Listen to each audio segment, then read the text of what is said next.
차가운 철문이 육중한 소리를 내며 열렸다. 7년이라는 긴 세월 동안 갇혀있던 한 여성이 햇빛 아래로 걸어 나왔다. 그녀의 이름은 정아윤. 나이 39 길고 웨이브진 짙은 갈색 머리카락이 햇살을 받아 반짝였다.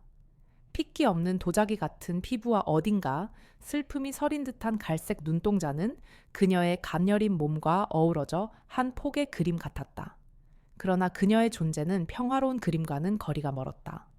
그녀는 한때 대한민국 최정계 특수부대 707의 살아있는 무기라 불렸던 인물이었다. 정아윤의 출소 소식은 그날 오후 거미줄처럼 얽혀있는 대한민국의 검은 세계 전체에 퍼져나갔다. 한때 그녀의 손에 무참히 짓밟혔던 폭력 조직들은 물론 그녀의 이름을 한 번이라도 들어본 모든 이들이 공포에 질렸다. 그 여자가 나왔다고? 라는 짧은 문장은 순식간에 전국 각지의 유흥가와 뒷골목을 휩쓸었다. 일전에는 세상 무서운 줄 모르고 활보하던 조직원들은 그녀의 소식에 술잔을 떨어뜨리고 시멘트 바닥에 굳어버렸다. 마치 거대한 폭풍의 눈이 그들의 도시를 향해 다가오는 것과 같았다. 그들은 무서운 소문을 들었던 것이다. 그 여자가 감옥에서 나온 이유는 단 하나 7년 전 미해 결된 복수를 끝내기 위해서라는 소문이었다. 어느 조직의 우두머리는 즉시 모든 부하들에게 연락을 취했다. 당장 숨어라. 일이 마무리될 때까지 절대 모습을 드러내지 마라. 특히 절대 그녀의 눈에 띄지 마라. 라는 지시가 내려졌다. 명령을 받은 부하들은 서로에게 전화를 걸어 공포에 떨며 정보를 교환했다. 그 여자 진짜 대단했대. 혼자서 우리 조직원 20명을 병신으로 만들었대. 그 여자 주먹은 쇠망치나 다름없다고. 7년 전 우리가 죽인 그 여자 동료 때문에 나온 거라는데 이번에 우리 조직 다 죽는 거 아니냐? 아니야. 707 출신이라잖아. 이미 정부에서 관리하는 사람인데 진짜로 돌아왔겠어. 그러나 의심은 오래가지 않았다. 이미 누군가에게는 정하윤의 존재가 그림자처럼 드리워지기 시작했기 때문이었다. 서울의 한 고급 아파트 넓은 거실에서 텔레비전을 보던 한 남자가 이 소식을 접하고는 들고 있던 위스키 잔을 그대로 바닥에 떨어뜨렸다. 깨진 유리 파편 위로 값비싼 술이 흘러내렸다. 그의 이름은 백강우. 조직의 핵심 실세이자 7년 전 그 사건의 배후에 있던 인물이었다. 그는 화면 속 정하윤의 텅 빈 표정을 보고 등골이 서늘해지는 것을 느꼈다. 그동안 평온하게 잊고 지냈던 과거의 악몽이 다시 시작될 것만 같았다. 백강우는 즉시 비서에게 전화를 걸어 7년 전 그 사건 관련자들 지금 어디 있는지 전부 파악해. 그리고 당장 나한테 보고해. 라고 지시했다. 그의 목소리에는 평소의 침착함이 사라진 채 불안감이 가득했다. 그 시각 정하윤은 길게 멈춰 선 택시를 향해 걸어갔다. 그녀의 걸음걸이는 여전히 조용하고 우아했지만 그녀의 눈빛은 무언가를 꿰뚫어 보는 듯 날카로웠다. 7년 전 그녀가 폭력 조직 아지트를 혼자서 쳐들어가 12명의 조직원을 때려 눕혔던 그 밤처럼 그녀의 눈은 복수의 불꽃으로 타오르고 있었다. 감옥에서 보낸 7년의 시간은 그녀의 복수를 늦추었을 뿐 결코 그녀의 의지를 꺾지는 못했다. 오히려 그 시간 동안 그녀의 마음속에는 복수의 칼날이 더욱 예리하게 갈려 있었다. 이제 그녀는 그 칼날을 휘두르기 위해 세상 밖으로 나온 것이었다. 그녀의 앞에 어떤 폭력배들이 서 있든 그들은 그녀의 먹이가 될 뿐이었다. 정하윤이 택시 뒷좌석에 앉자 그녀는 창밖으로 스쳐 지나가는 서울의 풍경을 무심한 눈빛으로 바라보았다. 7년 전과 크게 달라지지 않은 도시의 모습이었다. 그러나 그녀의 내면은 완전히 다른 세계였다. 그녀는 이제 더 이상 정의를 위해 싸우는 군인이 아니었다. 그녀는 복수를 위해 살고 복수를 위해 움직이는 사냥꾼이었다. 그리고 그녀의 사냥감은 7년 전의 그 사건에 조금이라도 연관된 모든 폭력배들이었다. 그녀는 그들을 찾아내어 한 명 한 명씩 그들이 그녀의 동료에게 저지른 죄의 대가를 치르게 할 것이었다. 그들의 목숨이 그녀의 소나기에서 사라질 때까지 그녀의 사냥은 멈추지 않을 것이다. 정하윤의 복귀 소식은 이제 단순한 소문이 아니었다. 그것은 현실이었다. 그녀의 존재는 폭력배들에게 곧 죽음을 의미했다. 서울의 모든 검은 세계는 그녀의 그림자 아래에서 숨죽이고 있었다. 어떤 이들은 그녀가 그저 소문에 불과하다고 믿었지만 그들은 곧 자신들의 믿음이 얼마나 어리석은 것이었는지 깨닫게 될 것이었다. 그녀의 복수는 이미 시작되었고 그들의 도망은 이미 늦었기 때문이었다. 그들이 숨을 쉴 때마다 그들은 그녀의 차가운 숨결을 느끼게 될 것이었다. 마치 죽음이 그들의 등 뒤에 바짝 붙어 있는 것처럼 말이다. 정하윤의 출소 소식은 불과 몇 시간 만에 검은색의 모든 연결망을 마비시켰다. 한때 서로의 영역을 두고 피 터지게 싸우던 조직들은 싸움을 멈추고 각자의 은신처로 숨어들었다. 밤의 유흥계는 평소의 활기 대신 죽음 같은 침묵이 흘렀다. 살아있는 무기의 귀환이라는 소식은 모든 폭력배들의 숨통을 조이는 족쇄가 되었다. 그들은 그녀의 이름을 입에 올리는 것조차 두려워하며 그 여자 혹은 707이라고 속삭였다. 공포는 전염병처럼 빠르게 퍼져나갔고 아무도 예외일 수 없었다. 모두가 그녀의 눈을 피해 도망치려 했다. 어느 한적한 오피스텔, 한 중견 조직의 행동대장 박호철은 얼굴이 하얗게 질린 채 부하들에게 소리쳤다. 당장 모든 영업장을 정리해 가지고 있는 현금 전부 챙겨서 내일 아침에 떠난다. 그의 손은 공포로 심하게 떨리고 있었다.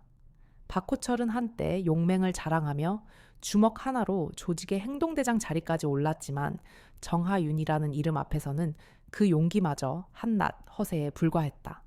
그는 7년 전 정하윤이 혼자서 아지트를 초토화시키는 현장에 있었던 몇 안 되는 증인이었다. 그날의 악몽 같은 기억이 그의 머릿속을 스쳐 지나갔다. 정하윤은 사람이 아니었다. 그녀는 그저 파괴를 위해 만들어진 기계였다. 박호철은 더 이상 그 기계와 마주하고 싶지 않았다. 백강호 역시 침묵 속에서 사냥꾼의 그림자를 느끼고 있었다. 그는 서둘러 7년 전 사건과 관련된 모든 서류들을 파기하기 시작했다. 노트북에 하드 드라이브를 포맷하고 종이 서류들을 찢어 소각로에 던져 넣었다. 그의 얼굴은 평소의 냉정함을 잃은 채 극도의 긴장감으로 굳어 있었다. 정하윤은 단순히 주먹만 센 여자가 아니라는 것을 그는 누구보다 잘 알고 있었다. 그녀는 특수부대에서 훈련받은 전문가였다. 그녀의 사냥은 단순히 폭력을 휘두르는 것이 아니라 철저한 정보 수집과 계획에 따라 이루어진다는 것을 백강구는 예감했다. 그는 도망치는 대신 그녀의 움직임을 예측하고 선수를 치기 위해 부하들을 풀어놓았다. 그녀의 동선 접촉한 모든 사람들 하다못해 그녀가 지나가는 길에 버려진 담배꽁초 하나라도 찾아내 백강구는 거친 목소리로 지시했다. 그 시각 정하윤은 조용히 한 아파트 단지에 들어섰다.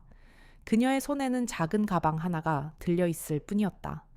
그녀는 평범한 주민처럼 자연스럽게 걸었고 누구도 그녀가 7년 전에 괴물이라고는 상상하지 못했다. 그녀의 눈은 끊임없이 주변을 스캔하며 미세한 단서들을 포착하고 있었다. 동선 CCTV 위치, 사람들의 행동 패턴까지 모든 것이 그녀의 머릿속에 완벽하게 입력되었다. 그녀는 이미 이 도시의 모든 것을 손바닥 들여다보듯 꿰뚫고 있었다.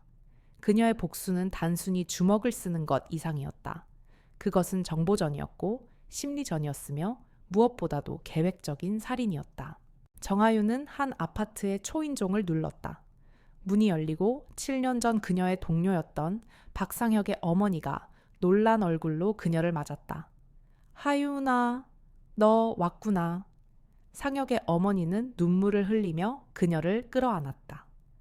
정하윤은 말없이 그녀의 어깨를 토닥였다. 그녀의 표정은 여전히 슬픔이 가득했지만 그녀의 마음속에는 이미 차가운 복수의 칼날이 세워져 있었다. 그녀는 어머니에게 7년 전 상혁의 죽음에 대해 자세히 물었다.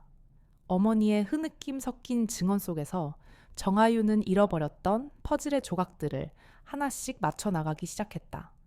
그녀는 그날의 진실을 아무도 알지 못하는 백강우의 비밀을 파헤치기로 결심했다. 이 도망치는 폭력배들은 그녀에게 중요한 존재가 아니었다. 그녀의 진짜 목표는 그들의 뒤에 숨어 있는 백강우였다. 그녀는 사냥의 최종 목표를 이미 정한 것이었다.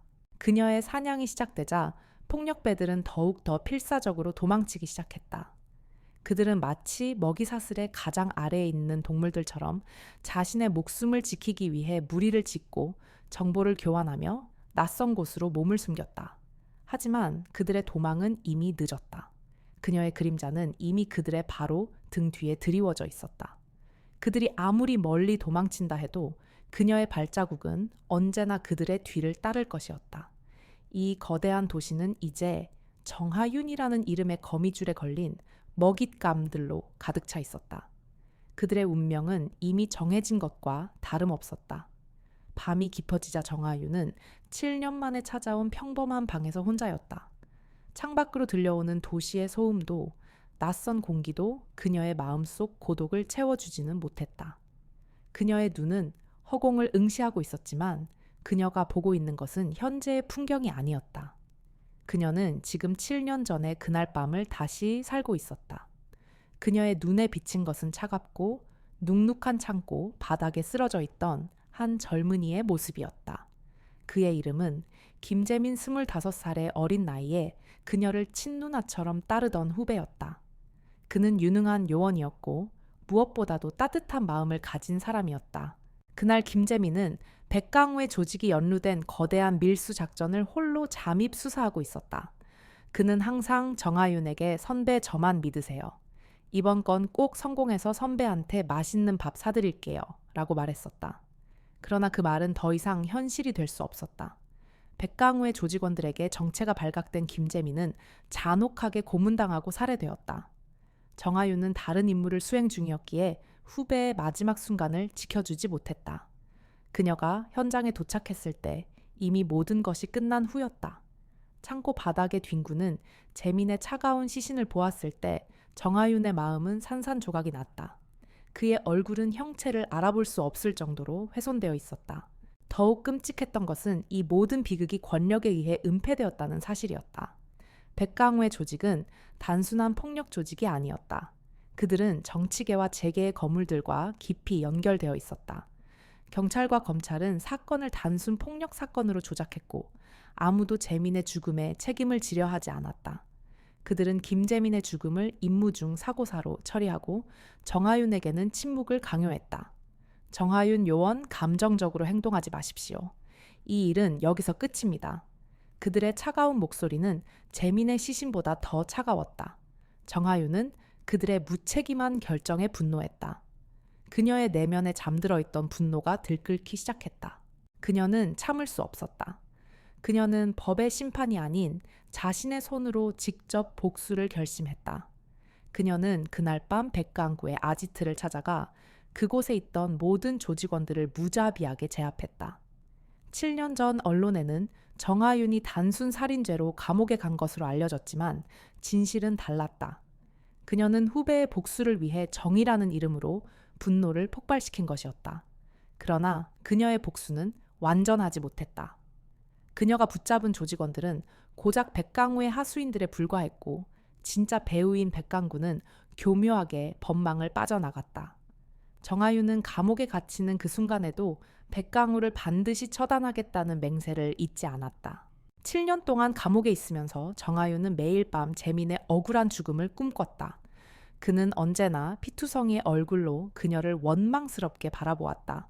그 꿈은 그녀에게 고통이었지만 동시에 그녀의 삶을 지탱하는 유일한 이유이기도 했다. 그녀의 맑고 슬픈 눈빛 뒤에는 감옥 안에서 더욱 단단하게 벼려진 복수의 칼날이 숨겨져 있었다. 그녀의 섬세하고 연약해 보이는 외모는 그저 껍데기에 불과했다. 그 안에는 백강우를 향한 증오와 분노로 가득 찬 뜨거운 심장이 뛰고 있었다. 이제 그녀는 모든 것을 끝내기 위해 돌아왔다. 그녀에게 남은 것은 오직 복수뿐이었다. 정하윤은 조용히 침대에서 일어나 창가로 다가갔다. 밤의 도시는 침묵했지만 그녀의 마음은 폭풍우가 몰아치고 있었다. 그녀는 차가운 창문에 손을 얹고 7년 전 자신에게 했던 맹세를 다시 되새겼다. 재민아 누나가 반드시 복수해줄게. 너를 죽인 모든 놈들, 그 대가를 치르게 할 거야. 그녀의 목소리는 들리지 않았지만 그 다짐은 그녀의 영혼에 깊이 새겨져 있었다. 이제 그녀는 더 이상 기다리지 않을 것이다. 그녀는 직접 사냥꾼이 되어 백강우와 그의 부하들을 한 명, 한 명씩 사냥할 것이다. 그녀의 사냥은 시작되었고 이제 그 누구도 그녀를 막을 수 없었다. 그녀의 복수는 피로써 완성될 것이었다. 정아유는 움직이지 않았다. 그녀는 침묵 속에서 사냥을 시작했다. 그녀의 사냥은 주먹이나 총이 아니라 정보였다. 그녀는 7년 전 재민의 죽음과 관련된 모든 파편들을 다시 모았다. 교도소에서 동료가 몰래 보내준 당시 사건의 비공식 수사 기록 파일이 그녀의 손에 있었다. 경찰이 덮었던 사건 보고서, 백강우와 그의 조직원들의 금융거래 기록, 심지어 당시 현장 근처의 통신 기록까지 모든 것이 담겨 있었다. 정아유는 며칠 밤낮으로 그 서류들을 분석했다. 그녀는 특수부대에서 배운 정보 분석 기술을 10분 활용했다. 수많은 이름과 날짜 장소들이 그녀의 머릿속에서 하나의 거대한 그림으로 완성되어 가고 있었다. 그녀의 복수는 체계적이고 냉정했다. 그녀는 복수의 대상들을 등급별로 분류했다. 가장 높은 등급은 백강우와 그의 오른팔들이었고, 그 다음은 재민을 직접적으로 죽음에 이르게 한 폭력배들이었다. 가장 낮은 등급은 당시 현장에 있었지만 직접적인 가담이 적었던 자들이었다. 정아유는 가장 낮은 등급의 먹잇감부터 사냥하기로 결정했다. 그들은 가장 잡기 쉬웠고 그들의 입을 열어 백강우의 비밀을 알아내는 것이 그녀의 목표였다. 그녀는 그들을 한 명씩 찾아내어 그들에게 죽음보다 더 끔찍한 공포를 선사할 계획을 세웠다. 그녀의 복수는 단순히 그들을 죽이는 것이 아니라 그들의 모든 것을 파괴하는 것이었다. 그 시각 정아윤의 존재는 폭력배들 사이에서 더 이상 소문이 아니었다. 그것은 현실적인 공포가 되었다. 그들은 그녀의 귀환 소식 이후부터 서로를 믿지 못하기 시작했다. 누군가 그녀에게 자신들의 정보를 팔아넘길 것이라고 의심하며 그들은 분열했다. 몇몇은 7년 전 사건을 떠올리며 모든 것을 버리고 도망치려고 했고, 또 다른 이들은 과거를 지우기 위해 필사적으로 노력했다. 그들의 행동 하나하나가 정아윤에게는 중요한 단서가 되었다. 그녀는 그들의 패닉을 이용했다. 그녀는 그들이 스스로 덫에 걸리게 만들었다. 그녀의 사냥은 이미 시작되었고 그들의 발버둥은 그녀의 소나기를 벗어날 수 없었다. 정아윤의 첫 번째 사냥감은 이성국이라는 이름의 전직 조직원이었다. 이성국은 7년 전 재민을 고문하는 현장에 있었던 인물이었다. 교도소에서 나온 지 1년밖에 되지 않은 그는 한적한 시골 마을에서 작은 정육점을 운영하며 조용히 살고 있었다. 이성국은 이제 과거에 자신을 버리고 평범한 삶을 살고 있다고 믿었다. 그는 아내와 어린 딸과 함께 단란한 가정을 꾸리고 있었다. 그러나 정아윤에게는 그 모든 것이 위선에 불과했다. 그녀는 이성국의 삶의 터전을, 그의 행복을 가장 먼저 파괴할 작정이었다. 그녀는 이성국을 직접 찾아가기 전에 그의 모든 것을 감시했다. 그의 정육점, 그의 집, 그의 가족까지 모든 것이 그녀의 감시망에 들어와 있었다. 어느 날 오후 정아윤은 조용히 이성국의 정육점 앞에 섰다. 그녀의 표정은 차가웠다. 그녀는 가게 안에서 고기를 손질하는 이성국의 모습을 한참 동안 지켜보았다. 한때 사람의 목숨을 파리처럼 여기던 그의 손은 이제 능숙하게 칼을 놀리고 있었다. 그의 얼굴에는 행복한 미소가 어려 있었다. 정아윤은 그 미소를 보고 혐오감을 느꼈다. 그녀는 그의 과거를, 그가 저지른 죄를 한순간도 잊지 않았다. 그녀는 이제 그에게 그 죄의 대가를 치르게 할 것이었다. 이성국은 그녀의 시선을 전혀 느끼지 못했다. 그는 자신의 삶이 얼마나 위태로운 상황에 놓여 있는지 전혀 모르고 있었다. 사냥꾼의 그림자는 이미 그의 등 뒤에 드리워져 있었다. 정아윤은 조용히 정육점을 떠났다. 그녀는 그가 가장 소중히 여기는 것을 빼앗아 그를 파멸로 몰아넣을 계획을 세우고 있었다. 그녀의 복수는 이제 시작될 것이다. 이성국은 정아윤의 존재를 전혀 알지 못한 채 평온한 일상을 보내고 있었다. 그의 정육점에는 늦은 오후까지 손님들이 끊이지 않았고 그는 딸의 학원비와 아내의 생활비를 벌기 위해 오늘도 열심히 칼을 놀렸다. 이성국은 과거의 악몽을 잊고 새로운 삶을 살고 있다고 믿었다. 그러나 그의 행복한 삶은 이미 위태로운 낭떠러지 끝에 서 있었다. 그의 등 뒤에는 정하윤이라는 이름의 거대한 그림자가 드리워져 있었다. 정하윤은 그를 곧 파멸로 이끌 것이다. 한편 7년 전 재민이 살해당하던 현장에 있었던 또 다른 조직원 최민우는 달랐다. 그는 정하윤의 출소 소식을 듣자마자 극심한 공포에 시달리고 있었다. 최민우는 이성국처럼 평범한 삶을 살고 있지도 못했다. 그는 여전히 뒷골목을 전전하며 백강우의 하수인으로 살고 있었다. 정하윤이 자신을 찾아올 것이라는 불안감에 그는 밤잠을 설쳤고 작은 소리에도 깜짝 놀라 주위를 두리번거렸다. 그는 자신의 존재가 백강우에게조차 버림받을까 두려워 아무에게도 자신의 공포를 털어놓지 못했다. 그의 삶은 이미 공포의 감옥에 갇힌 것과 다름없었다. 어느 날 밤, 최민우는 자신의 낡은 원룸에서 혼자 술을 마시고 있었다. 창밖으로는 차가운 밤바람 소리만이 들려왔다. 그는 안심했다. 설마 그 여자가 나 같은 놈까지 찾아오겠어 라고 혼잣말을 중얼거렸다. 그 순간 방 안의 전등이 두어 번 깜빡이더니 이내 꺼져버렸다. 정전인가 싶어 최민우는 휴대폰에 플래시를 켜려 했지만 그의 손은 공포로 굳어버렸다.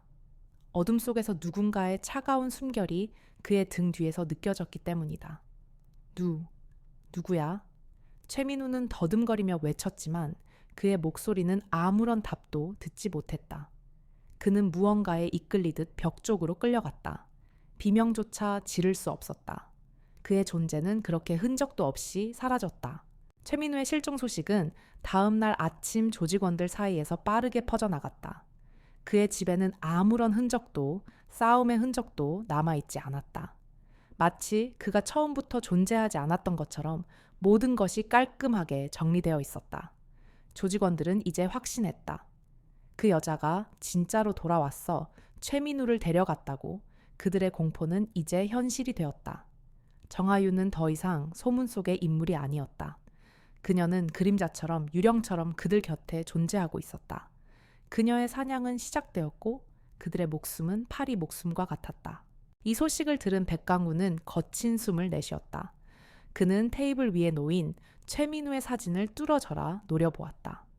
백강구는 최민우가 사라진 방식이 7년 전 정하윤이 썼던 방식과 똑같다는 것을 직감적으로 깨달았다. 그녀는 폭력을 쓰지 않고 흔적을 남기지 않으며 심리적으로 상대방을 압박하는 전문가였다. 백강우는 이제 정하윤이 자신을 향한 복수를 시작했다는 것을 확신했다. 그의 눈빛은 더 이상 평온하지 않았다. 그는 굳게 닫힌 입술 사이로 차가운 명령을 내뱉었다. 최민우와 연결된 모든 놈들을 찾아. 그리고 그녀가 남긴 흔적을 모조리 찾아서 내게 보고해. 어떤 대가를 치르더라도 그 여자를 찾아내야 해. 백강우는 그녀가 자신에게 다가오기 전에 그녀를 먼저 찾아내어 제압할 계획을 세우기 시작했다. 그 시각 정하윤은 조용히 한적한 주택가 골목길을 걷고 있었다. 그녀의 손에는 깨끗하게 닦인 최민우의 휴대폰이 들려 있었다. 그녀는 그 휴대폰을 통해 백강우의 모든 조직원들의 연락처와 정보를 파악하고 있었다. 최민우의 실종은 그저 시작에 불과했다. 그녀의 사냥은 이제 막 첫 번째 도미노를 쓰러뜨렸을 뿐이었다. 그녀는 이제 다음 사냥감을 노리고 있었다.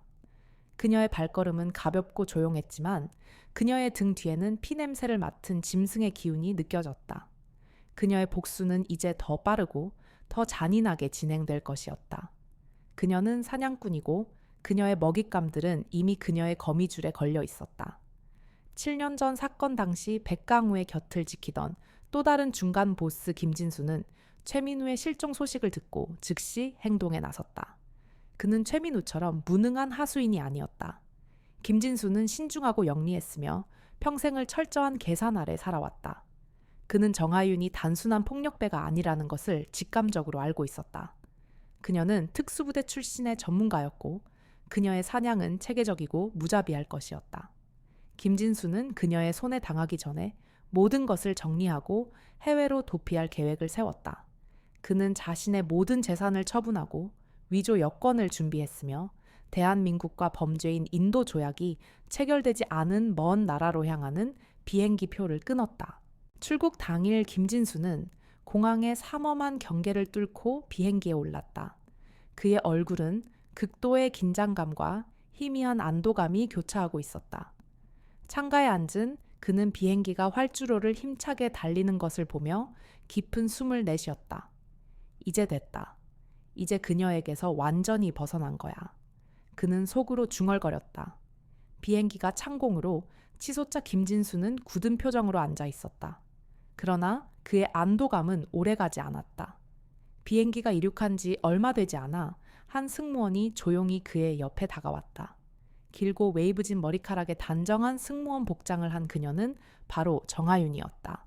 그녀의 표정은 차분했고 그녀의 눈빛은 무심한 듯 차가웠다. 김진수는 온몸의 피가 식는 것을 느꼈다.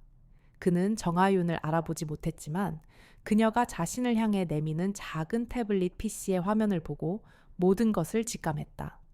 태블릿 PC의 화면에는 김진수 가족의 사진과 그가 몰래 빼돌린 해외 계좌의 정보가 상세히 담겨 있었다. 정하윤은 조용하고 나지막한 목소리로 말했다. 김진수 씨 목적지가 바뀌었습니다. 당신이 어디로 도망치든 당신의 가족과 재산은 이미 제 손 안에 있습니다. 김진수는 공포에 질려 아무 말도 하지 못했다. 그의 눈에는 절망감이 가득했다. 그는 자신이 아무리 발버둥쳐도 정하윤의 소나기를 벗어날 수 없다는 것을 깨달았다. 그녀는 이미 그의 모든 것을 파악하고 있었다. 그녀의 힘은 단순한 물리적 힘이 아니었다. 비행기는 예정된 항로를 벗어나 인적이 드문 외딴 섬에 착륙했다. 활주로에는 그녀의 동료로 보이는 이들이 대기하고 있었다. 김진수는 끌려가면서도 자신이 어떻게 그녀에게 속았는지 믿을 수 없었다. 정하윤은 조용히 그의 뒤를 따랐다. 그녀는 김진수를 한적한 창고로 데려가 차가운 의자에 앉혔다. 김진수는 무릎을 꿇고 애원했다. 살려주십시오. 제가 무슨 잘못을 했는지 모르겠습니다. 시키는 대로 다 하겠습니다. 정하윤은 그의 앞에 앉아 차가운 눈빛으로 그를 내려다보며 말했다. 7년 전 김재민 요원이 어떻게 죽었는지, 누가 그를 죽였는지, 그리고 누가 그 사건을 덮었는지 당신이 알고 있는 모든 것을 말하시오. 그녀의 목소리는 칼날처럼 차가웠다. 이 소식이 백강우에게 전해졌을 때 그는 자신의 귀를 의심했다. 김진수와 그의 전용기가 레이더에서 사라졌다는 소식은 충격 그 자체였다. 그는 정하윤이 일개 조직원들을 상대하는 것이 아니라 국가 시스템마저 능가하는 거대한 힘을 가지고 있다는 것을 깨달았다. 그녀는 이미 그들의 소나기를 벗어나 독자적으로 움직이는 그림자였다. 백강우의 얼굴은 창백해졌다. 그의 평온한 표정은 온데간데 없었고 그의 눈에는 순수한 공포가 번뜩였다. 그는 이제 정하윤을 단순한 복수심에 불타는 여자로 보지 않았다. 그녀는 그에게 죽음을 가져올 재앙 그 자체였다. 백강우는 모든 연락을 끊고 자신의 가장 깊은 은신처로 숨어들 준비를 시작했다.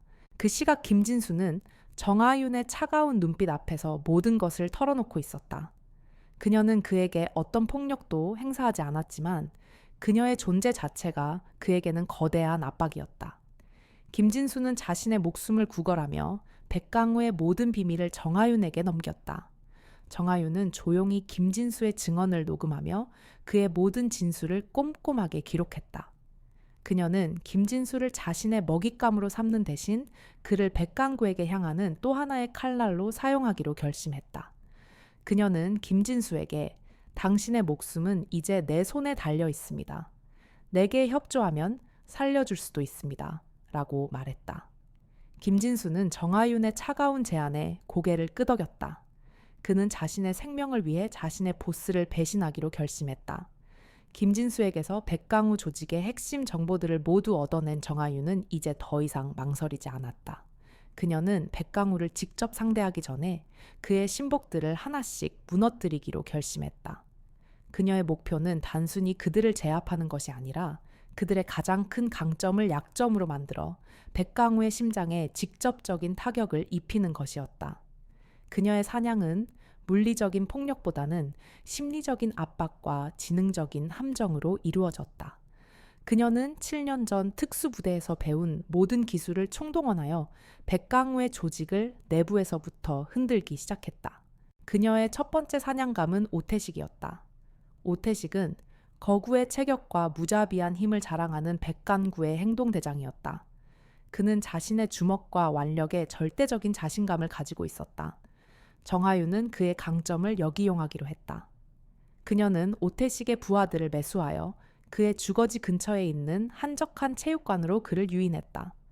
오태식은 누군가 자신을 모욕했다는 거짓 정보에 속아 격분한 상태로 그곳에 나타났다. 그러나 그곳에는 아무도 없었다. 그때 체육관의 불이 꺼지고 정하윤의 나지막한 목소리가 어둠 속에서 들려왔다. 오태식 씨, 당신의 힘은 아무것도 아닙니다. 오태식은 분노에 차서 쇠막대를 휘두르며 어둠 속의 허공을 향해 소리쳤지만 그녀의 그림자조차 잡지 못했다. 그는 결국 분노를 이기지 못하고 체육관의 모든 기물을 파손시키고 난동을 부리다 출동한 경찰에게 체포되었다. 백강우의 가장 강력한 무기는 그렇게 허무하게 무너졌다. 두 번째 사냥감은 장동규였다. 그는 백강우 조직의 전산망과 해킹을 담당하는 천재 해커였다. 장동규는 자신의 보안망이 절대 뚫릴 수 없다고 믿었다. 그는 자신의 해킹 기술로 백강우의 비자금 장부를 관리하고 정적들의 약점을 캐내는 역할을 했다. 정하윤은 장동규의 자만심을 이용했다. 그녀는 김진수에게서 얻은 정보를 바탕으로 장동규의 보안망에 아주 작은 바이러스를 심었다. 장동규는 그 바이러스를 하찮게 여겼지만 그 바이러스는 사실 장동규의 모든 데이터와 백강우의 비자금 장부를 복사하여 공중 분해시키는 치명적인 프로그램이었다. 다음 날 아침 장동규의 컴퓨터는 모든 정보가 삭제된 채 경찰의 익명의 제보로 접수되었다. 장동규는 자신의 컴퓨터가 해킹당했다는 사실에 경악했고 백강우는 모든 비자금 장부가 사라졌다는 사실에 분노했다. 백강우는 신복 2명을 잃고 극심한 혼란에 빠졌다. 그는 오태식의 무모함과 장동규의 부주의를 탓했지만 이 모든 일이 우연이라고 믿지는 않았다. 그는 누군가 자신을 노리고 있다는 것을 직감했다. 그는 부하들을 불러 모아 소리쳤다. 내부에 배신자가 있는 것 같다. 오태식과 장동규, 이 두 놈 중 한 놈이 그녀에게 정보를 팔아넘겼을 거야. 당장 이놈들을 찾아내 백강구는 조직의 모든 통신망을 차단하고 자신의 신복들을 서로 감시하게 만들었다. 그의 조직은 정하윤의 지능적인 사냥으로 인해 내부에서부터 무너져 내리기 시작했다. 백강구는 그녀가 자신에게 다가오기 전에 먼저 그녀를 발견하고 그녀를 파괴해야 한다는 강박적인 생각에 사로잡혔다. 그의 얼굴은 분노와 공포로 일그러져 있었다. 그 시각 정하윤은 조용히 백강구의 사무실 건너편에 있는 카페에 앉아 있었다. 그녀의 눈은 창밖에 백강구의 사무실을 뚫어져라 응시하고 있었다. 그녀의 손에는 오태식과 장동규가 파멸하는 과정을 담은 뉴스가 재생되고 있었다. 그녀의 입계는 희미한 미소가 걸려 있었다. 그것은 승리의 미소가 아니었다. 그것은 복수의 첫 단계가 성공적으로 이루어졌다는 차갑고 잔인한 미소였다. 그녀는 이제 백강구의 가장 약한 부분을 공략할 계획을 세우고 있었다. 백강구는 그녀가 그토록 소중히 여기는 것을 빼앗겼고 그녀는 이제 백강구가 가장 소중히 여기는 것을 빼앗을 차례였다. 그녀의 다음 사냥감은 과연 누구일까? 오태식과 장동규의 몰락 이후 백강우의 분노와 불안은 극에 달했다. 그의 조직은 내부에서부터 심하게 흔들리고 있었다. 그는 이제 더 이상 정하윤을 단순한 복수심에 불타는 여자로 보지 않았다. 그녀는 조직 전체를 파괴할 수 있는 유령이자 악몽이었다. 백강우는 매일 밤 악몽에 시달렸다. 그는 아무도 믿지 못하게 되었다. 자신의 부하들이 언제 그녀의 손에 놀아날지 모른다는 생각에 그는 편집증적인 행동을 보이기 시작했다. 그러나 그는 도망치는 대신 이 게임을 끝내기로 결심했다. 그는 정하윤을 유인해 한 번에 제거할 계획을 세웠다. 백강우는 자신의 가장 큰 약점, 즉 불법으로 모은 막대한 비자금을 미끼로 사용하기로 결정했다. 그는 대동건설 프로젝트라는 가상의 사업 계획을 만들어냈다. 이 프로젝트는 수천억 원의 비자금이 오가는 거대한 사업이었고 이를 성사시키기 위해 백강구가 직접 비밀리에 움직인다는 소문을 흘렸다. 그는 이 가짜 정보를 자신의 가장 믿음직한 부하 3명에게만 알려주었다. 이 정보는 나 외에 누구도 알아서는 안 된다. 만약 새어나가면 그 자리에서 목숨을 잃을 줄 알아. 백강우는 그들의 충성을 시험하려는 동시에 정하윤을 유인하기 위한 덫을 놓은 것이었다. 그는 정하윤이 자신의 비자금 장부와 관련자들을 파괴하기 위해 이 덫에 걸려들 것이라고 확신했다. 그는 은밀하게 이 정보를 언론에까지 흘려 그녀가 미처 알지 못하는 정보망개도 노출시켰다. 백간구는 자신이 그녀를 완벽하게 예측하고 있다고 믿었다. 그는 그녀의 사냥이 어디서부터 시작되었는지 정확히 알지 못했지만 그녀가 자신을 직접 노린다는 것은 분명했다. 그는 그녀의 그림자가 자신에게 드리워지기 전에 그녀의 목숨을 먼저 거두려고 했다. 백강우는 대동건설 프로젝트의 서류를 직접 들고 시내 외곽에 있는 낡은 창고로 향했다. 그곳에는 그의 경호원 10명이 삼엄하게 경계를 서고 있었다. 그는 창고 안에서 그녀가 나타나기를 기다렸다. 그의 손에는 비상용 권총이 들려 있었다. 그러나 정하윤은 이미 백강우의 모든 계획을 꿰뚫고 있었다. 김진수가 제공한 정보와 그녀 자신의 분석을 통해 그녀는 대동건설 프로젝트가 가짜라는 것을 한눈에 알아차렸다. 그녀는 백강구가 자신을 유인하기 위해 미끼를 던졌다는 것을 직감적으로 깨달았다. 하지만 그녀는 그 덫에 걸려드는 대신 그 덫을 백강구에게 향하는 또 다른 칼날로 사용하기로 결심했다.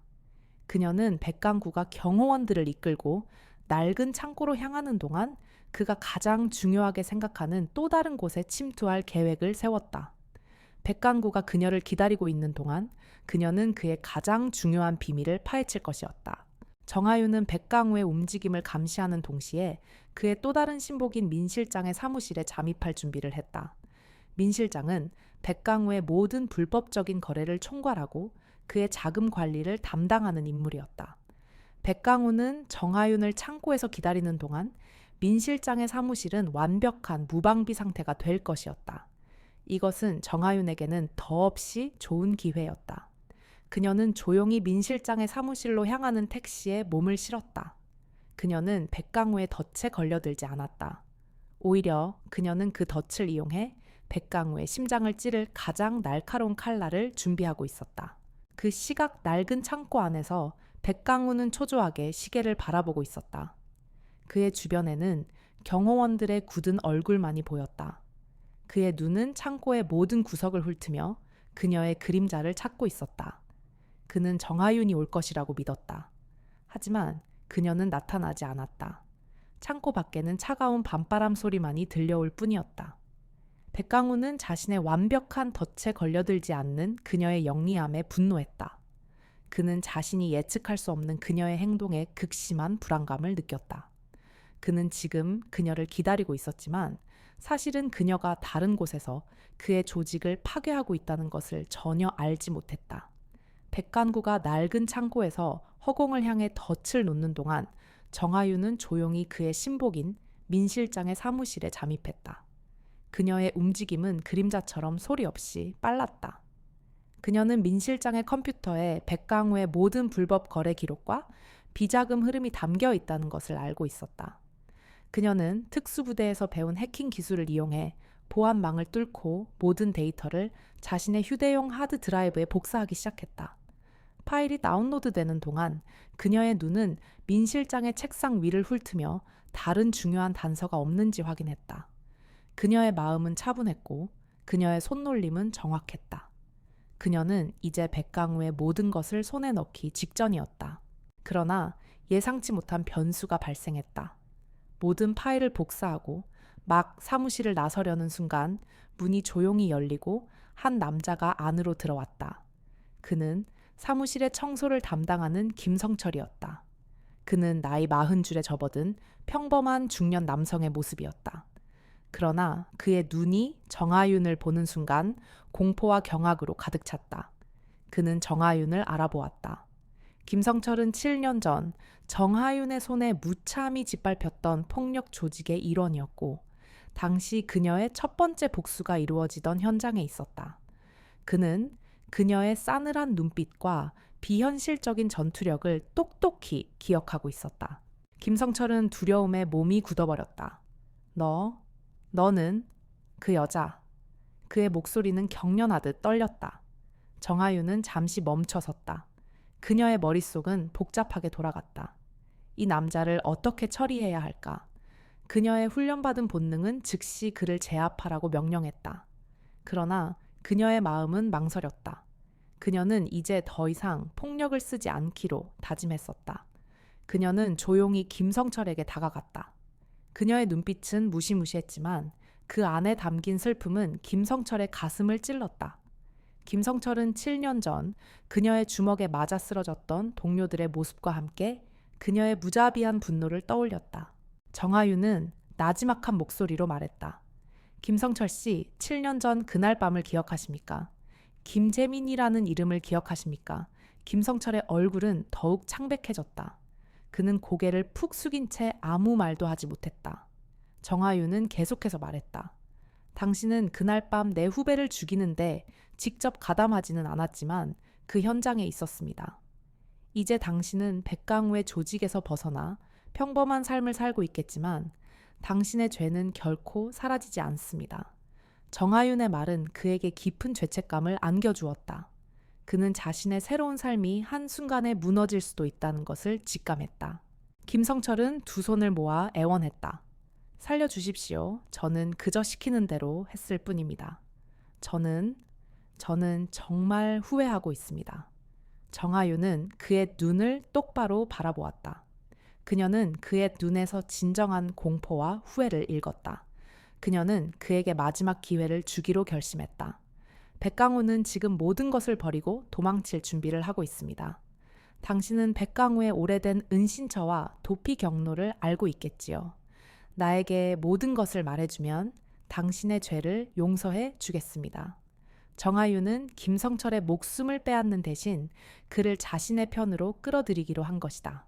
김성철은 잠시 망설였다. 백강우를 배신하는 것은 죽음을 의미했다.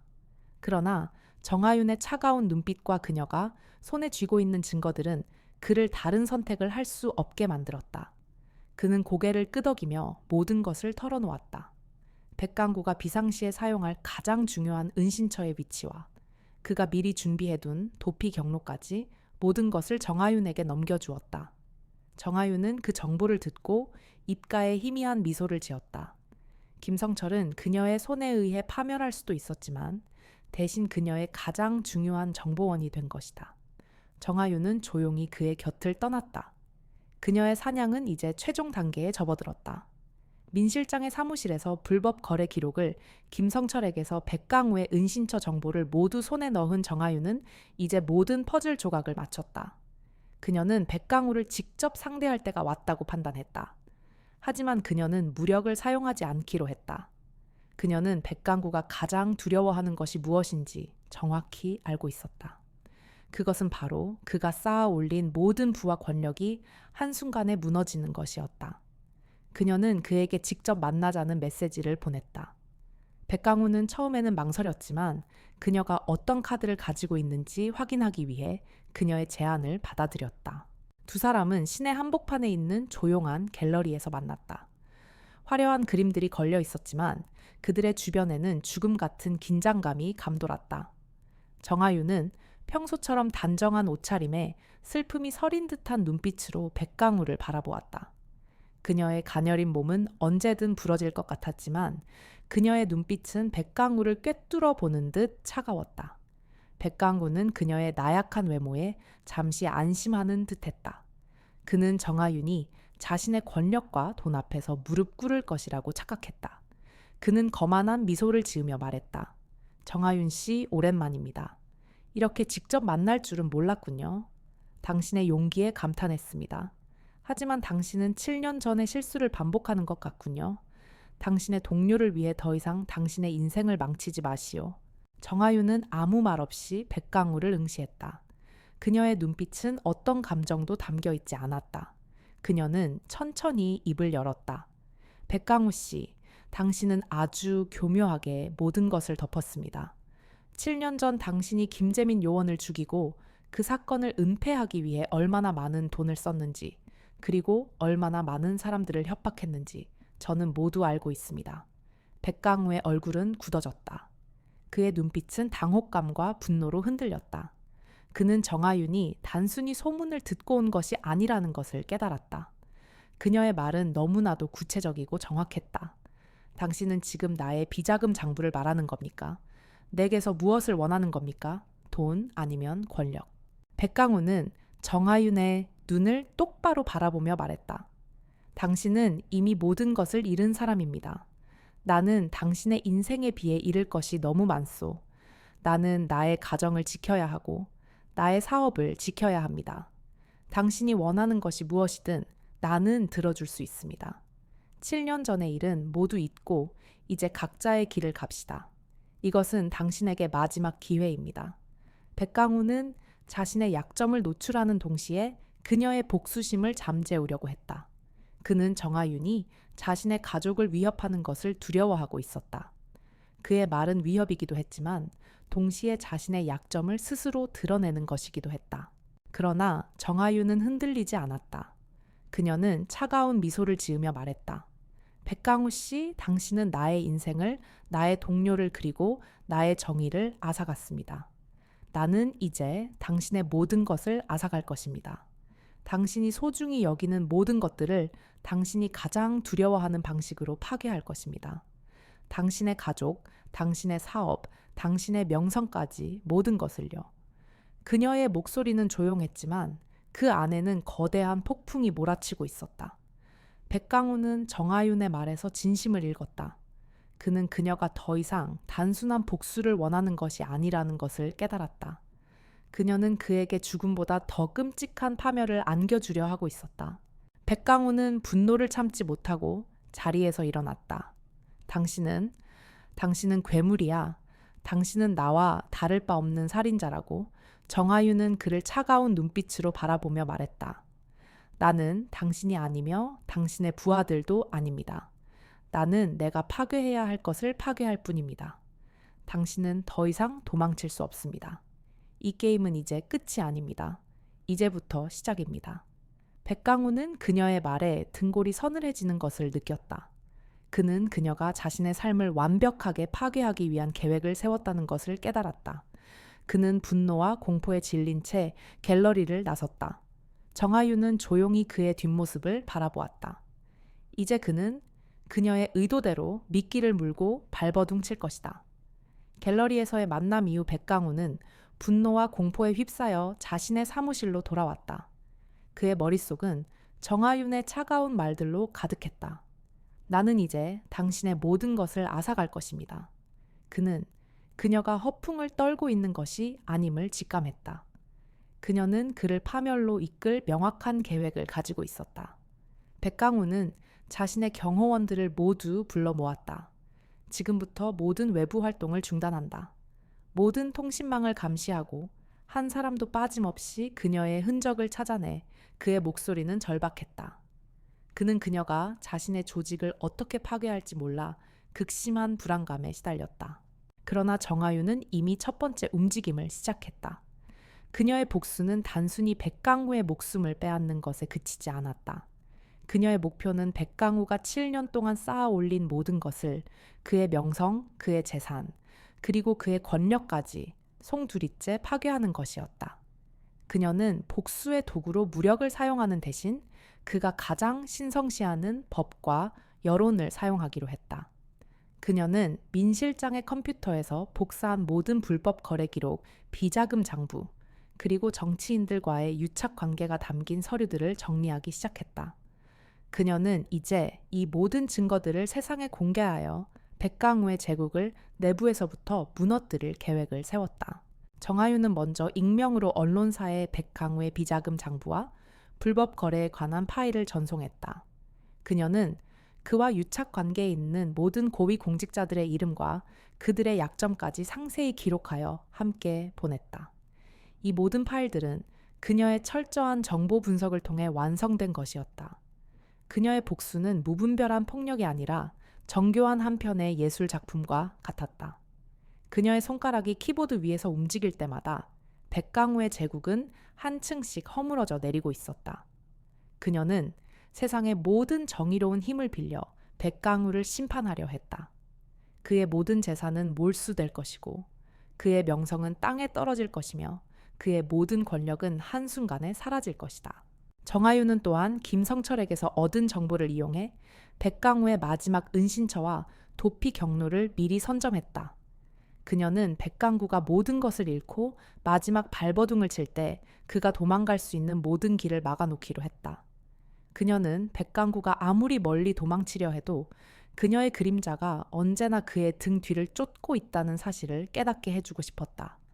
그녀의 복수는 그를 절망의 끝으로 몰아넣는 것이었다. 그녀는 백강구가 자신처럼 모든 것을 잃은 채 외로운 절망 속에서 죽어가기를 바랐다.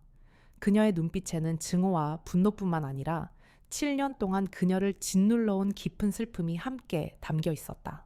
다음 날 아침 대한민국 전역의 언론들은 백강우와 그의 조직에 대한 충격적인 보도들을 쏟아내기 시작했다. 백강구의 모든 불법 행위와 정치계와의 유착 관계가 적나라하게 드러났다. 그의 이름은 순식간에 전 국민의 공분을 샀고 검찰은 즉시 백강우를 수사하기 위해 특별 수사팀을 꾸렸다. 백강구는 자신의 사무실에 앉아 텔레비전에서 흘러나오는 뉴스를 보며 경악했다.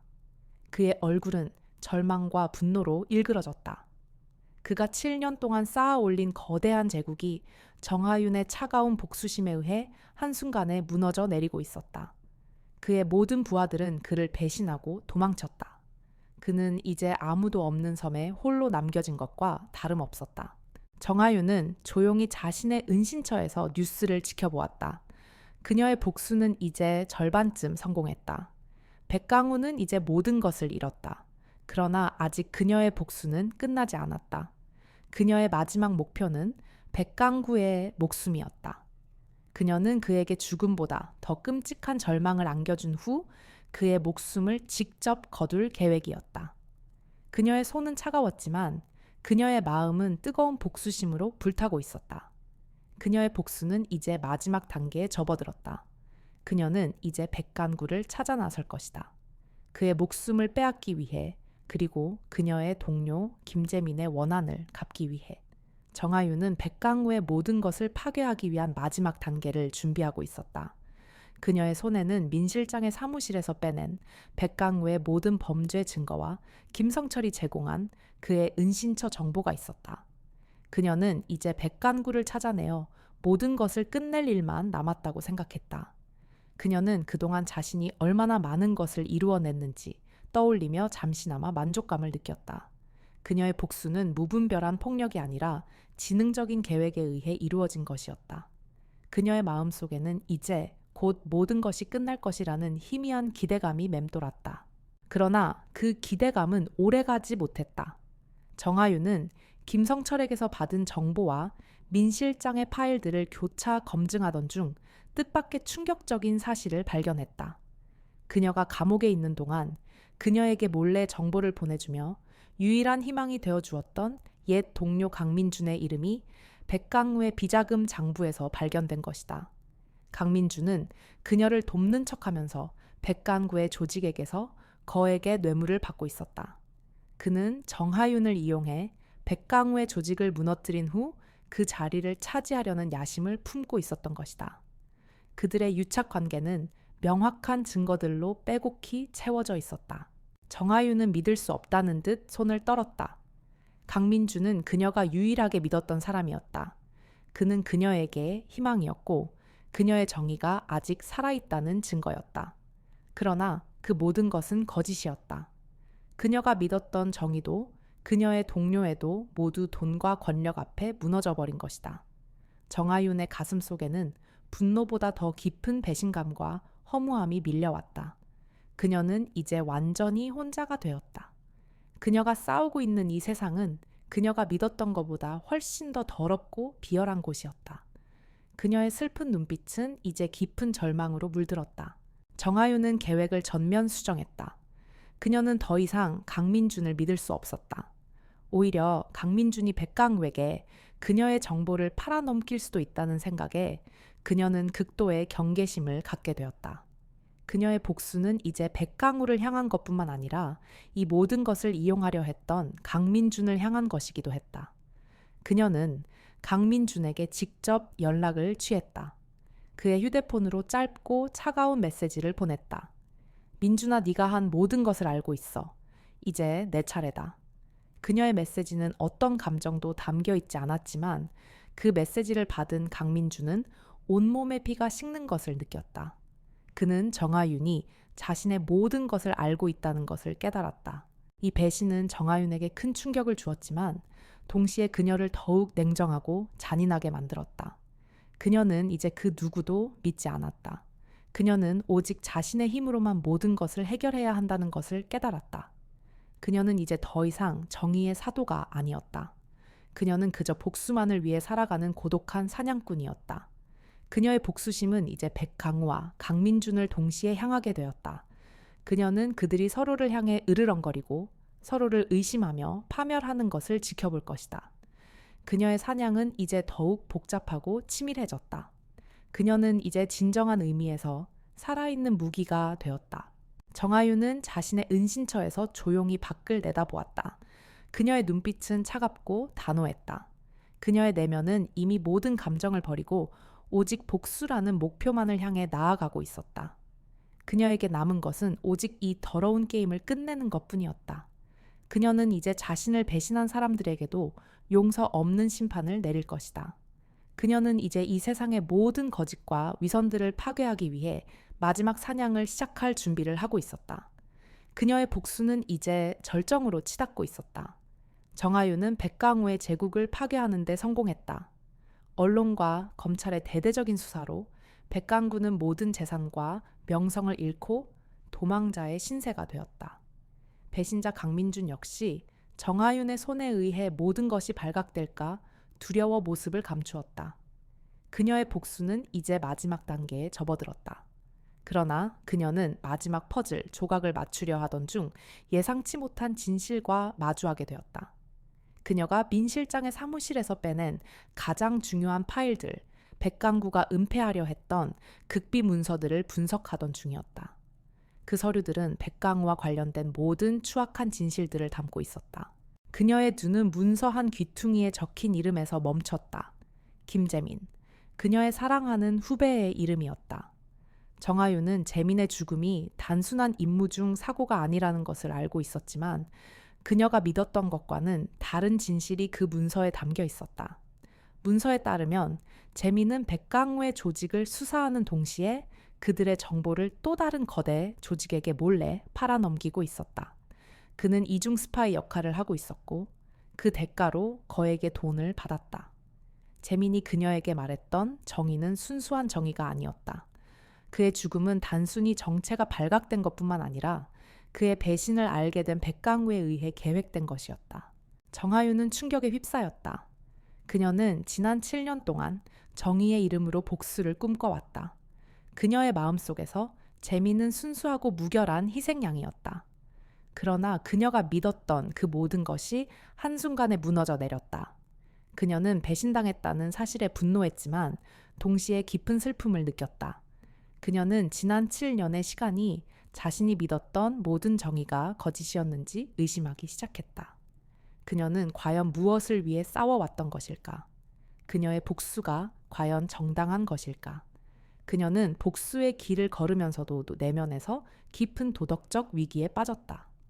그녀의 눈빛은 흔들렸고 그녀의 마음은 혼란스러웠다. 그녀는 재민의 무결함을 증명할 수 있는 모든 증거들을 다시 찾아보았지만 백강우의 문서들은 너무나도 완벽하게 그녀의 모든 의심을 확신으로 만들고 있었다. 재민이 다른 조직과 접촉했던 기록, 그의 통장으로 입금된 거액의 자금 내역까지 모든 것이 그녀의 눈앞에 펼쳐져 있었다. 그녀는 자신이 사랑했던 후배의 추악한 이면을 보게 된 것이다. 그녀는 자신의 복수가 한낱 썩어빠진 야심을 가진 남자의 죽음을 위한 것이었는지 깊은 회의감에 사로잡혔다. 그녀의 복수는 이제 그 빛을 잃은 듯 보였다. 그녀는 이제 무엇을 위해 싸워야 할지 방향을 잃은 배처럼 흔들렸다. 그러나 정아윤은 이내 마음을 다잡았다.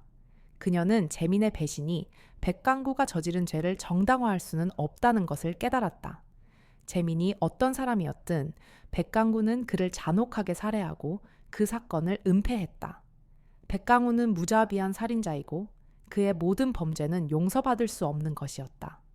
정하윤의 복수는 이제 재민의 복수가 아니었다. 그것은 백강우가 저지른 모든 악행에 대한 정의의 심판이었다.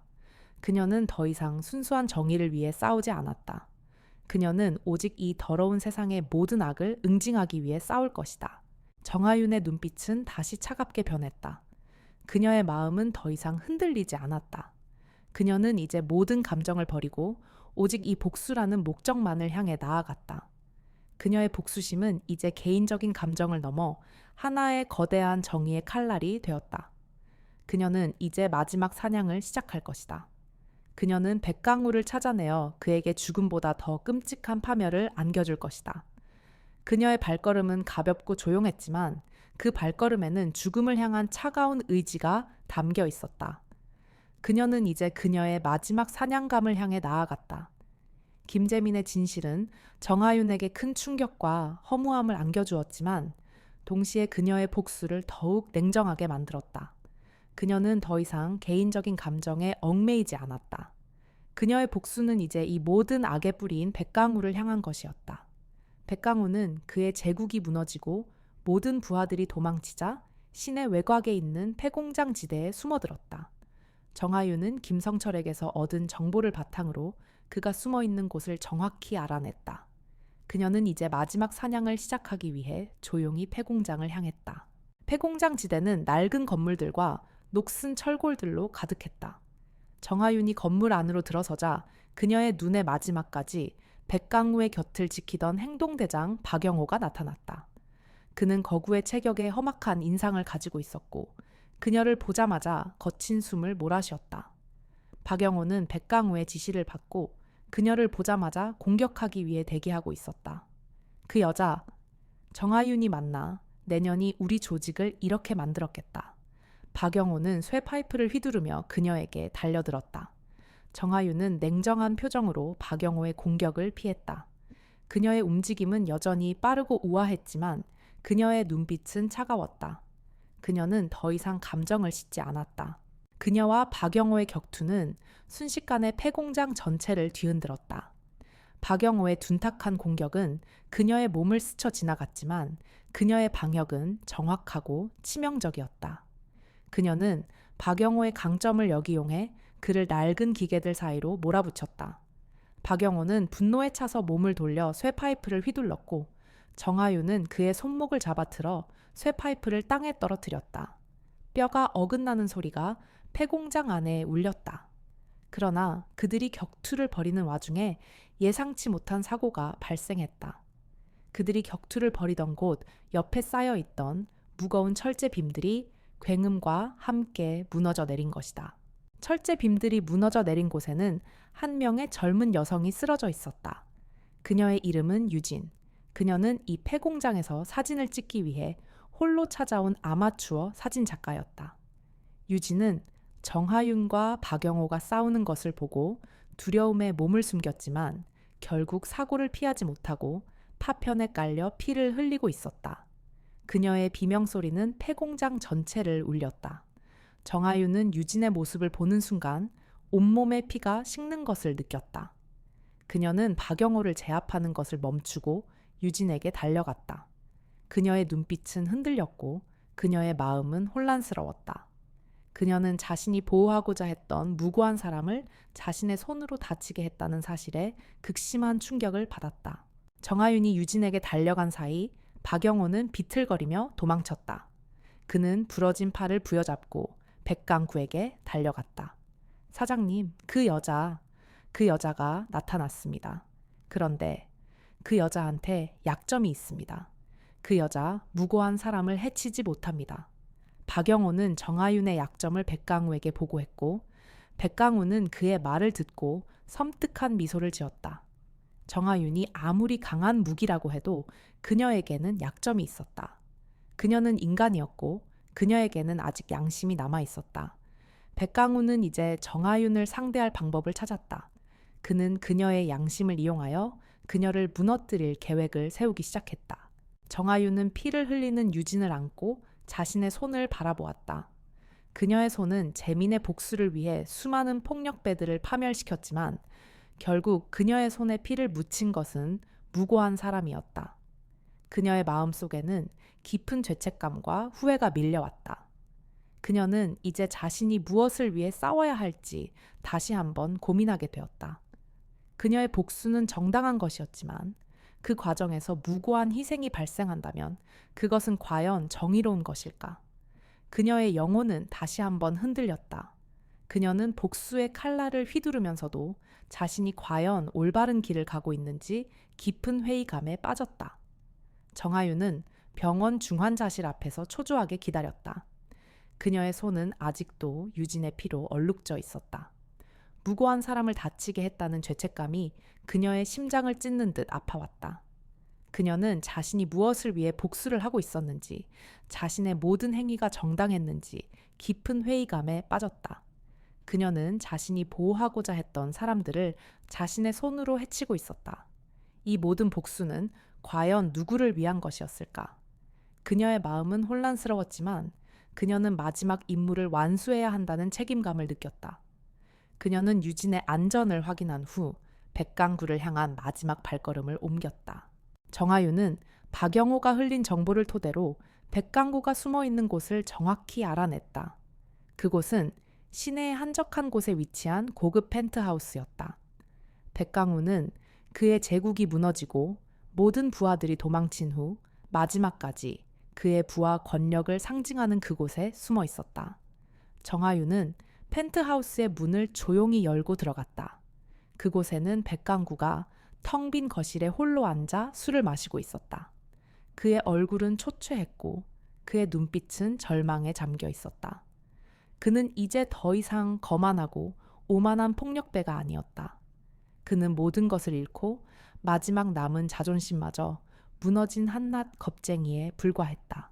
백강우는 정아윤을 보자마자 들고 있던 위스키 잔을 떨어뜨렸다.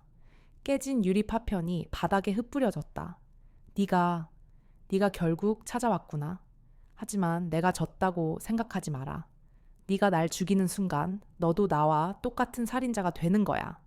네가 그토록 외치던 정의는 결국 허구일 뿐이었어. 백강우는 떨리는 목소리로 소리쳤다. 정아유는 아무 말 없이 백강우를 바라보았다. 그녀의 눈은 깊은 슬픔과 회의감으로 가득 차 있었다.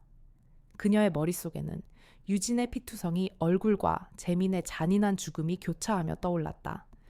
그녀는 백강우를 죽이는 것이 그녀의 복수를 완성하는 것이 아님을 깨달았다. 그것은 그녀를 더 깊은 나락으로 빠뜨릴 뿐이었다. 정아유는 품속에서 칼 대신 백강우의 모든 범죄 증거가 담긴 휴대용 하드 드라이브를 꺼냈다. 그녀는 그것을 백강우 앞에 던졌다. 백강우 씨, 나는 당신을 죽이지 않을 것입니다. 당신이 원하는 대로 나는 당신과 같은 살인자가 되지 않을 것입니다. 정아유는 차가운 목소리로 말했다. 백강우는 그녀의 말에 당혹감을 감추지 못했다. 그녀는 계속해서 말했다. 당신은 감옥에서 그리고 세상의 모든 사람들의 손가락질 속에서 당신이 한 모든 죄의 대가를 치르게 될 것입니다. 당신이 쌓아 올린 모든 재산과 권력은 한순간에 사라질 것이고 당신의 이름은 영원히 이 사회의 오점으로 남을 것입니다. 당신에게 죽음은 너무나도 쉬운 벌입니다. 당신은 이제 평생을 고통 속에서 살게 될 것입니다. 정아윤의 말은 백강우에게 죽음보다 더 끔찍한 절망을 안겨주었다. 그는 자신의 파멸이 이미 정해졌다는 사실에 절규했다. 아니야, 이럴 수는 없어. 그는 머리를 감싸 쥐고 오열했다. 그의 모든 것이 무너지는 순간이었다. 정아유는 조용히 그의 뒤를 돌아섰다. 그녀의 복수는 끝났다. 그녀는 백강우의 목숨을 빼앗는 대신 그에게 죽음보다 더 잔인한 심판을 내렸다. 그녀는 자신의 영혼을 구원한 것이었다. 펜트하우스를 나서는 그녀의 발걸음은 더 이상 가볍지 않았다. 그러나 그녀의 마음에는 새로운 감정, 바로 평화라는 것이 싹트고 있었다. 그녀는 복수의 길 끝에서 새로운 삶을 시작할 수 있는 희망을 발견했다. 그녀는 더 이상 살아있는 무기가 아니었다. 그녀는 그저 한 명의 인간이었다. 백강우는 정아윤이 자신의 목숨을 살려준 것이 아니라 자신에게 죽음보다 더 끔찍한 절망을 안겨주었다는 사실에 분노했다. 그는 감옥에서 평생을 썩어야 한다는 생각에 치를 떨었다. 그가 7년 동안 쌓아 올린 모든 것이 한순간에 무너져 내린 것이다. 백강우는 마지막 남은 이성마저 놓아버렸다. 그는 자신의 곁에 마지막까지 남아있던 신복 권오준과 이정민을 불러 모았다. 그 여자를 죽여라. 너희들이 아니면 내가 직접 죽이겠다. 그의 목소리는 증오로 가득 차 있었다. 그들은 정아윤을 유인해 한 번에 끝장내기로 결심했다. 그들이 마지막 결전을 벌일 장소는 7년 전 재민이 살해당했던 바로 그 폐공장이었다. 백강우는 그곳이 정아윤에게 가장 큰 상처를 남긴 장소라는 것을 알고 있었다. 그는 그녀가 그곳으로 올 것이라고 확신했다. 그리고 그의 예상은 정확했다. 정아윤은 백강우의 의도를 이미 꿰뚫고 있었다. 그녀는 마지막 임무를 완수하기 위해 그리고 이 모든 것을 끝내기 위해 조용히 폐공장을 향했다. 그녀의 발걸음은 가볍고 침착했지만 그녀의 마음은 비장했다. 그녀는 이제 더 이상 복수심에 사로잡힌 사람이 아니었다. 그녀는 이 모든 악행의 고리를 끊기 위해 마지막 싸움을 하러 가는 것이었다. 폐공장 안으로 들어서자 권오준과 이정민이 그녀를 기다리고 있었다. 그들의 손에는 칼과 쇠파이프가 들려 있었다. 그들은 정아윤을 보자마자 짐승처럼 달려들었다. 내년 때문에 사장님이 이렇게 됐어. 오늘 여기서 끝장을 내주겠다. 권오준이 쇠파이프를 휘두르며 소리쳤다. 정아윤은 그의 공격을 피하며 옆에 있던 철제빔을 이용해 그의 다리를 걸어 넘어뜨렸다. 그녀의 움직임은 정확하고 빨랐지만 권오준과 이정민은 죽음을 두려워하지 않는 미친 짐승들 같았다. 그들은 자신들의 목숨을 버리면서까지 그녀를 죽이려고 했다. 정아윤은 그들의 무자비한 공격에 잠시 고전했지만 이내 그녀의 눈빛은 차갑게 빛났다. 그녀는 권오준의 팔을 잡아 그의 칼을 빼앗고 그의 복부를 정확히 가격했다. 권오준은 고통에 비명을 지르며 바닥에 쓰러졌다. 이정민은 그녀의 빈틈을 노려 공격했지만 정아윤은 그의 주먹을 피하며 그의 목 뒤 혈자리를 눌러 의식을 잃게 만들었다. 그녀의 싸움은 무자비했지만 그녀는 결코 그들의 목숨을 빼앗지는 않았다. 그녀는 그들을 제압했을 뿐이었다. 그녀는 더 이상 사람을 죽이는 무기가 아니었다. 그녀는 그저 그녀의 복수를 완성하는 사람이었다. 모든 부하들이 제압되자 백강우가 모습을 드러냈다. 그의 손에는 총이 들려 있었지만 그의 손은 공포로 심하게 떨리고 있었다. 이 악마 같은 년대의 모든 것을 빼앗아갔어. 내 목숨이라도 가져가라. 백강우는 떨리는 목소리로 소리쳤다. 정아윤은 그를 향해 천천히 걸어갔다. 그녀의 얼굴에는 어떤 감정도 없었다. 그녀는 그를 무시하며 그의 총을 빼앗고 그의 몸을 단 한 번의 움직임으로 제압했다. 백강우는 허무하게 바닥에 쓰러졌다. 그는 자신의 모든 것이 무너지는 것을 지켜보았다. 정아윤은 백강우의 목숨을 빼앗는 대신 그를 그곳에 남겨두었다. 그녀는 마지막으로 그를 차갑게 내려다보며 말했다. 당신은 이미 죽었습니다. 이제 당신의 남은 인생은 이 모든 죄의 대가를 치르는 것으로 채워질 것입니다. 그녀의 말은 백강우에게 죽음보다 더 큰 절망을 안겨주었다. 그녀는 그곳을 떠났다. 그녀의 발걸음은 조용했지만 그녀의 등 뒤에서는 백강우의 처절한 절규가 들려오는 듯했다. 그녀의 복수는 이제 진정한 의미에서 완성되었다. 그녀는 이제 자신의 길을 걸어갈 수 있었다. 그녀의 마음에는 이제 복수의 불꽃 대신 새로운 삶을 향한 희망의 빛이 스며들고 있었다. 정아윤은 폐공장을 떠났다. 그녀의 뒤에서 경찰차의 사이렌 소리가 들려왔다. 그녀는 돌아보지 않았다. 그녀의 복수는 이미 완성되었다. 그녀의 주먹과 발길질은 백강우의 모든 부하들을 제압했지만 그녀의 진정한 복수는 이제 시작될 참이었다. 그녀의 복수는 피가 아니라 정의의 이름으로 이루어질 것이었다. 그녀는 조용히 자신의 은신처로 돌아왔다. 그녀의 손에는 백강우의 모든 죄를 증명할 수 있는 결정적인 증거들이 담긴 하드 드라이브가 들려 있었다. 그녀는 백강우의 모든 범죄 행위와 그가 7년 전 김재민 요원을 살해하고 사건을 은폐했던 모든 진실들을 하나의 파일로 정리했다. 그녀는 그 모든 증거들을 익명으로 검찰과 언론사에 전송했다. 그녀의 복수는 이제 대중의 힘을 빌려 백간구를 심판하는 것이었다. 그녀는 백간구가 아무리 권력을 잃었더라도 그가 사회적으로 완전히 매장당하고 그의 이름이 영원히 더러운 죄인의 이름으로 남게 되기를 바랐다. 그녀는 이제 법과 여론이라는 거대한 무기를 휘둘러 백강우의 삶을 끝장낼 작정이었다. 그날 오후 대한민국은 충격적인 뉴스 속보로 떠들썩했다. 정재계 거물 백강우, 대대적인 비리 혐의로 긴급 체포. 모든 언론사들은 백강구가 7년 전 한 요원을 살해하고 그 사건을 은폐하기 위해 정계와 재계에 막대한 로비를 했다는 사실을 앞다투어 보도했다. 그의 모든 불법 행위와 추악한 실체가 세상에 적나라하게 드러났다. 그가 한때 자랑스러워했던 모든 부와 권력은 한순간에 사라졌고 그의 이름은 이제 살인자와 범죄자의 대명사가 되었다. 그는 이제 사회의 가장 낮은 곳으로 떨어져 모든 사람들의 비난과 손가락질을 받게 되었다. 백강우는 뉴스 속보를 보며 절망에 젖은 채 경찰에 연행되었다. 그의 얼굴은 분노와 수치심으로 일그러졌다. 그는 자신의 모든 것을 앗아간 정아윤을 향해 이를 갈았다. 이런 식으로 이럴 수는 없어. 그는 감옥에서 썩는 것보다 더 끔찍한 형벌을 받고 있다는 것을 깨달았다. 그는 이제 영원히 대중의 기억 속에서 더러운 존재로 남게 될 것이었다. 정아윤은 백강우의 목숨을 빼앗지 않았지만 그의 존재 자체를 파괴했다. 그녀의 복수는 무자비했지만 동시에 완벽한 정의를 구현한 것이었다. 정아윤은 조용히 자신의 은신처에서 뉴스를 지켜보았다. 그녀의 얼굴에는 어떤 희비도 교차하지 않았다. 그녀의 눈빛은 여전히 슬픔이 서려 있었지만 그 슬픔 속에는 7년 만에 찾아온 희미한 안도감이 함께 있었다. 그녀는 김재민의 원수를 갚았고 백강구가 저지른 모든 죄를 세상에 알렸다. 그녀의 복수는 이제 끝이 났다. 그녀는 더 이상 복수를 위해 살지 않아도 되었다. 그녀는 이제 자신의 길을 걸어갈 수 있었다. 그녀는 하드 드라이브를 파기했다.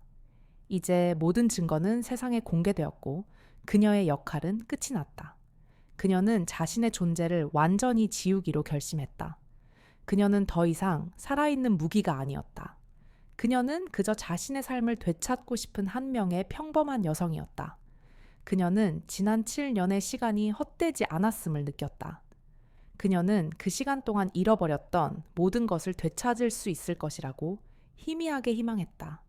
그녀의 마음에는 이제 새로운 시작을 향한 설렘과 두려움이 함께 있었다.